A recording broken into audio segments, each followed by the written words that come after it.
Happy Friday, everyone. I hope you all have had a good week.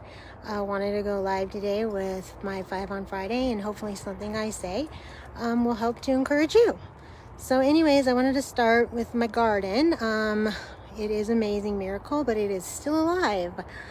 Last week, I wasn't sure if we would still have it because it got so cold, but we are back to summer here today. We're going to be in the 80s. And as you can see, it's still going. It's still hanging on, which makes me extremely happy. Unfortunately, though, my husband unhooked the hoses. Look at those dahlias. They're just amazing. I'm getting ready to cut another bouquet.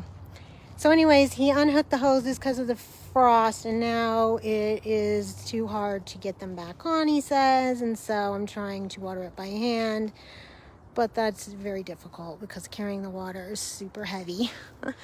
But it's hanging on. It's still hanging on. So that's amazing. Look at this beautiful day. Look at my tree. Those wonderful colors. Isn't that amazing? Look at that sky. It's amazing. So anyways, that's that. Looks like all of my papers have now fallen everywhere. That's not good. So anyways, I wanted to start by talking about my mom, of course. Another day. Another week, I should say. Another fun-filled week. Sorry, you guys. I was trying to pick up all these papers before they fall everywhere. I'm making you guys dizzy, sorry. Anyways, my mom. So anyways, went to see her on Monday. When we got there, she was very upset. There's a CNA at the place that she does not like.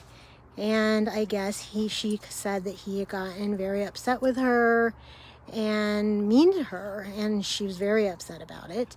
I kept trying to ask her, if he hurt her, and she said no, and I'm trying to figure out who he was, and I'm pretty sure I know who it is. And I was gonna say something, and she told me not to, but she just wouldn't let it go. She said she had had an accident, and he just treated her very meanly, and that just did not sit right with me at all. But, I had to try to make the best of the visit as I could. But she was, just clearly upset, and I hate that. She was crying, and it just wasn't good. So when I left there, I called, and because I couldn't find anybody to talk to, and figured out who it was, and we made sure that hopefully he will not be taking care of her anymore. And the problem is that the CNA from the hospice is also a male, and I think she has him confused with this guy there, and now she doesn't want him touching her either. So thankfully, I think we're going to be able to switch her to female. But it's just so hard. It's just heartbreaking to have to see her like that. I mean, nobody should be treating any of those people there like that. It's just absolutely not right. So anyways, like I said, the visit wasn't great, but she seems to be doing better now, so at least that's good. They also recertified her for hospice, and she lost more weight, which is not good, but it's good in a way because at least it keeps hospice coming, which is a good thing. And I guess she hasn't been eating breakfast, but I kind of figuring out, I think it's because they're feeding her too early, so hopefully we can figure something out for that. And then the next thing is, of course, this burial fiasco. I don't know, I'm sure some of you have read about it. I ended up posting about it on my Facebook page because I had to write it all out. I mean, it's so incredibly upsetting and frustrating and just not right that I just felt I needed to put it out there because nobody should have to go through something like this. I just don't understand why this is so hard. I mean, this could have been so easily taken care of. So anyways, I went over to Fairmont yesterday with my daughter, and we actually looked around Fairmont itself outside of the Jewish section, and what the guy showed me just did not feel right at all. And it was way more expensive, which is another problem. And on top of that, we've thrown in another monkey wrench, or another problem. They won't allow me to put my dad's ashes in with my mother, and that was my plan. If I had buried her at the cemetery, or the Jewish part of the cemetery, they would have let me done that. So I don't know. I came home with a massive migraine. I left in tears. I basically spent the rest of the afternoon in bed, and I'm just going to have to try to think this through as to what I need to do.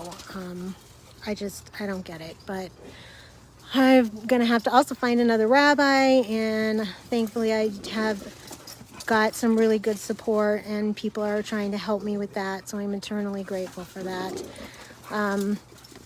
So anyways, say a prayer that we can get this taken care of, and it can be one more thing off of my plate. Anyways, so, and then just I want to talk about my Etsy really quick. Things are so. Right now it's pretty much Alice hats for Halloween, and I actually sent one out express this morning to New York. Pray it gets there, that the USPS is going to do its job, and be working on a little kitten tutu outfit this weekend. And then just want to end with prayer. We got I just turned on the TV a little while ago, and there's some wonderful news that 2 American hostages have been released. Praise God.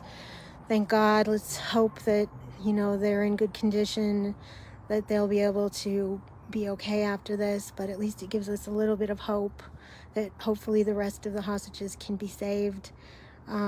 So just please continue to keep Israel and also the Palestine people in your prayers, all the innocent people that are caught up in this mess. Just continue to pray for them. I'm doing something right now. There's a man that I discovered on actually Instagram. I think his name is Charlie Harary, I think it is. And anyways, he's doing a thing where he's gotten over 1,000 people together, and I joined him to say a prayer called the Ketoris every day. And it's in the hopes that it can help, to end the senselessness. So I'm going to link him up for you guys, and if you guys want to join, that would be amazing. It's all in Hebrew. There's an English translation, and I've actually been reading it every day. You're supposed to read it at least once every day, and it's about 5 minutes long, which is, is okay, but it ends, and with the ending, you're supposed to read the ending like 3 times. And I was reading it backwards for the first couple of days because, in Hebrew, you're supposed to read it from right to left, not left to right. And so it just wasn't making any sense. And then finally, I figured it out. So anyways, I was going to read it to you guys, but those were the papers that just basically blew all over my yard. So anyways, I will link that all up. And, oh, hey, Teresa, I see you. Yes, my mother wants to be buried. In Jewish religion, most Jewish people want to be buried. They do not want to be cremated, and that is because of the Holocaust. And so I completely respect that, and that is what I am trying to do. So anyways, let's just, please keep, let's just say a little bit of prayer for some people. Please keep Israel, and Palestine people in your prayers. Please help to end this senseless war. Please also keep Ukraine in our prayers. Don't forget about them. Also, please stop, the LGBTQIA hate and the anti-Semitism, especially that, the gun violence. Just please pray for peace. That's the most important thing right now. Please just pray for peace. Also, please keep Josh in your prayers. He lost another friend this week, and so he is definitely in the throes of grief, but, he's still trying to continue to move forward, which is what we're all trying to do. We're just, we can't quit. We have to keep going. And right now he's, sharing Psalms every day, which are a real, comfort. And I believe highly in the Psalms as well. So anyways, and if anybody else is in need of prayer, please, let me know. And I hope something I said was an encouragement today. Hope y'all have a good weekend. And I'll talk to you soon.